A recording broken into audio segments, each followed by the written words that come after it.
This channel does not promote any violent, harmful, or illegal activities. All content provided by this channel is meant for an educational purpose only.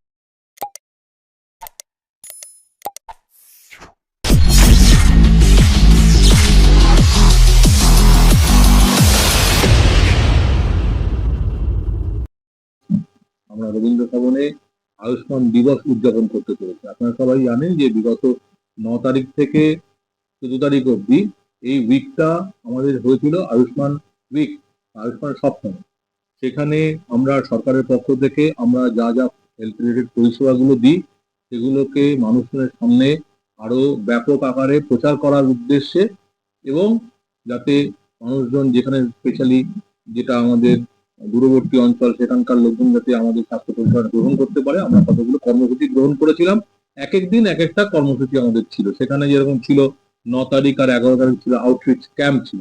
সেখানে আমরা গ্রামীণ অঞ্চলে বিভিন্ন দূরবর্তী এলাকায় গিয়ে সেখানে আউটরিচ ক্যাম্প করেছি। সেখানে general check up, NCD screening, যেখানে তার মানে আমাদের প্রেশার, সুগার এগুলো মাপা এবং রক্ত পরীক্ষা, কিছু ক্ষেত্রে এক্সরেও আমরা নিয়ে গেছি, যেখানে আমাদের হাতে কিছু পোর্টেবল এক্সরে এসছে সেটা নিয়ে গেছি। কোনো কোনো ক্ষেত্রে আমরা ইউএসজিটাও আমরা ইউজ করেছি, পোর্টেবল ইউএসজি। তো এইভাবে প্রেগনেন্ট মায়েদের জন্য মূলত এই পরিষেবাগুলো দিয়েছি। আরেক দিন ছিল আমাদের যেটা ছিল মাতৃবন্দনা দিবস, বা আমরা আগে যেটা বলতাম পিএসএমএ ক্লিনিক। সেখানে সেটা 10 তারিখ হয়েছে। 10 তারিখ সেখানে যারা প্রেগনেন্ট মা আছেন তাদেরকে হাসপাতালে ডেকে এনে তাদেরকে সেদিনকেই আল্ট্রাসোনোগ্রাফি, অন্যান্য রক্ত পরীক্ষা এইগুলো করা হয়েছে। এবং একই সঙ্গে যারা ওই হাসপাতালে ডেলিভারি করতে যাবেন তাদেরকে সেই হাসপাতালের লেবার রুম পরিদর্শন করানো হয়েছে এবং তাদেরকে একটা জায়গায় বসিয়ে আমরা মাদার্স পিকনিক বলি, সেটাও আয়োজন করা হয়েছিল। এবং এটা করার উদ্দেশ্য যাতে মায়েরা যাতে মোটিভেটেড হন, যাতে সেই হাসপাতালে এসে যাতে ডেলিভারিটা তারা আসতে পারে, তো দেখে গেলে যেখানে ডেলিভারি হবে জায়গাটা কিরকম। নেক্সট তারপরে ছিল আমাদের আয়ুষ্মান যেটা বায়ুবন্দনা দিবস, 12 তারিখে যেটা হয়েছে বয়স দিবস, বয়স্ক মানুষদের জন্য স্ক্রিনিং ক্যাম্পস গুলো হয়েছিল। সেখানে 70+ যারা এজের মানুষ আছেন তারা আমাদের সব হাসপাতালে তারা এসছেন এবং তাদেরকে আলাদাভাবে কাউন্টারে বসিয়ে তাদেরকে আলাদাভাবে লাইনে না দাঁড়িয়ে তাড়াতাড়ি করে দেখে একটা ব্যবস্থা করা হয়েছে, যেটা হচ্ছে বয়বন্দনা দিবস। আরেক যেটা হলো আমাদের 13 তারিখ এবং গতকাল যেটা হয়েছিল নিক্ষয় পোষণ দিবস বা টিবি মুক্ত ভারত দিবস। আপনারা জানেন যে টিবি একটা আমাদের বড় সমস্যা, স্পেশালি আমাদের হুগলি জেলাতেও টিবির প্রকোপ আছে বেশ কিছু কিছু এলাকায়। তো সেখানে আমরা এই টিবি পেশেন্ট যারা এসছেন তাদের যারা ধরা পড়েছে তাদের যদি পুষ্টিকর খাবার দেওয়া যায় সেটার জন্য একজন করে স্পন্সর বলা যেতে পারে, তাদেরকে 6 মাসের জন্য প্রতি মাসে 500 টাকা করে তারা স্পন্সর করেন। 500 টাকা করে 6 মাসের জন্য 3000 টাকা। তো সেটা বাড়তেও পারে, আরো 1 বছর 1.5 বছর আপ টু 2 বছর অব্দি তারা সেই রোগীর ভরণ পোষণের দায়িত্ব নিতে পারেন।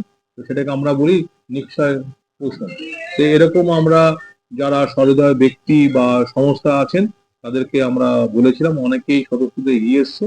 তো তাদেরকে সেভাবে সম্বর্ধনা দেওয়া এবং যারা অন দা স্পট তাদেরকে একটা করে এই সবজি বা অন্যান্য ফলের ডালিটা এটা উপহার দেওয়া হয়েছিল। আমাদের ডিস্ট্রিক্টের প্রোগ্রামটা হয়েছিল আমাদের 2 নম্বর হসপিটালে, আর অন্যান্য ব্লক লেভেলে সব জায়গাতে হয়েছে। তো এই পুরো প্রোগ্রামটা ছিল। যেমন আজকে হচ্ছে যুবা দিবস, সেখানে আমাদের প্রত্যেকটা অনেকগুলো স্কুলে বা প্রত্যেকটি ব্লকে র্যালি এবং ম্যারাথন রেস এইগুলো আয়োজিত হচ্ছে, যাতে অ্যাওয়ারনেস হয় যে স্বাস্থ্য সম্পর্কে, যাতে ছোট বাচ্চাদের স্কুল গোয়িং যারা অ্যাডোলেসেন্ট আছে তাদের মধ্যে যাতে এই অ্যাওয়ারনেসটা বাড়ে। এটারই কালমিনেশন হচ্ছে 16-এ।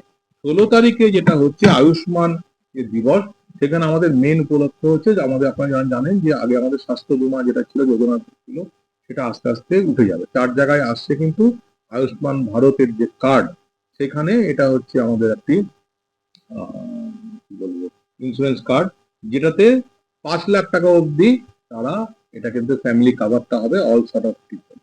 মানে আগে যেটা ছিল তার থেকে অনেক বেশি কাভারেজ হবে। কিছু কিছু ক্ষেত্রে আউটডোর ট্রিটমেন্টটা বাদ দিয়ে, এবং ডেন্টালের এগুলো হবে না, কিন্তু বাকি সব রকম ইমার্জেন্সি বলুন, অপারেশন বলুন, আউটডোরের যেটা আমাদের চিকিৎসা খরচা বলুন, মেডিসিন বলুন, এগুলো তারা সেখানে 5,000 টাকা অবধি ফ্যামিলি মেম্বাররা পাবেন। এবং এটা এলিজিবল হচ্ছে মেনলি অন্তর্জাল যোজনার যারা অন্তর্ভুক্ত যারা ছিলেন তারাই মেনলি এটা অন্তর্ভুক্ত।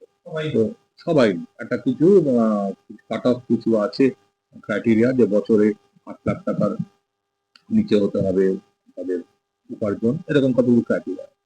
তার বেসিসে একদিন ধরে আমাদের নাম তোলা হয়েছে ফিল্ডের থেকে, কারা কারা এলিজিবল, এবং সেটা প্রসেসটা এখনো চলছে। আমরা প্রায় এখনো অব্দি 70% মতন কভারেজ করতে পেরেছি, আরো 30% বাকি আছে। হোপফুলি বাই নেক্সট 1 উইক আমরা হয়তো কভার করে নিই। এবং আমাদের এখানে যে হসপিটাল গুলো আগে স্বাস্থ্য বিমার আন্ডারে সার্ভিস দিত, সেই হাসপাতাল গুলোই এখন আয়ুষ্মানের রেজিস্ট্রেশনে অনবোর্ড হয়ে গেছে। তারা এই প্রকল্পের যারা উপভোক্তা আছেন তাদেরকে এই সার্ভিসটা দেবেন, এবং তারাও সেখান থেকে তারা খরচাপাতি গুলো তারাও সেখান থেকে পাবে। এবং এটা সবচেয়ে বড় কথা, আমাদের সরকারি হাসপাতালগুলো এই পরিষেবাটা তারা কিন্তু দিতে পারবেন, এবং সেই ক্ষেত্রে তাদেরও হসপিটালে কিন্তু রোগী কল্যাণ সমিতিতে বেশ কিছু টাকা আসার সম্ভাবনা রয়েছে, যেটা প্রথম দিকে স্বাস্থ্য সাথী যেটা ছিল আমাদের। তো এটা হচ্ছে একটা বড় প্রকল্প। তো সেইটা আমাদের অনারেবল সিএম উনি নেতাজি ইন্ডোর স্টেডিয়ামে বিকাল 4টের সময় এই কার্ডটা বেশ কিছু বেনিফিশিয়ারি দিয়ে এটা সূচনা করবেন, এবং সেটারই সঙ্গে সঙ্গে আমরা ডিস্ট্রিক্ট লেভেলে আমরা কিছু বেনিফিশিয়ারিকে ডেকে সেখানে দেবো, এবং আমাদের ডিস্ট্রিক্ট গেস্ট তারা থাকবেন, তাদের সামনে কার্ডটা দেওয়া। আর একই সঙ্গে যেটা হচ্ছে, যারা এই কার্ডের যারা অ্যাভেল করতে পারছেন না তাদের জন্য মুখ্যমন্ত্রী স্বাস্থ্য বীমা যোজনা বলে আরেকটি প্রকল্প চালু হচ্ছে। সেখানে সেটা সম্বন্ধে আমরা একটু অ্যাওয়ার করে দেবো যারা। এটাই বলার, আমি সবাইকে আপনাদের রিকোয়েস্ট করবো যে আপনারা সেদিনকে একই সঙ্গে আমাদের রবীন্দ্রভবনের প্রোগ্রামটা হবে 4টে থেকে, আমরা দুপুর 12টা থেকে আমরা এখানে জেনারেল হেলথ ক্যাম্প একটা করছি। আপনারা নিজেরা আপনাদের পরিবার বা চেনা বন্ধুদের সবাইকে আসতে বলবেন, আমরা এই স্বাস্থ্য পরিষেবাটা দেবো, এবং আলটিমেটলি বিকালবেলা আমরা 4টে নাগাদ এই প্রোগ্রামটা লঞ্চিং প্রোগ্রামটা দেখবো। আপনারা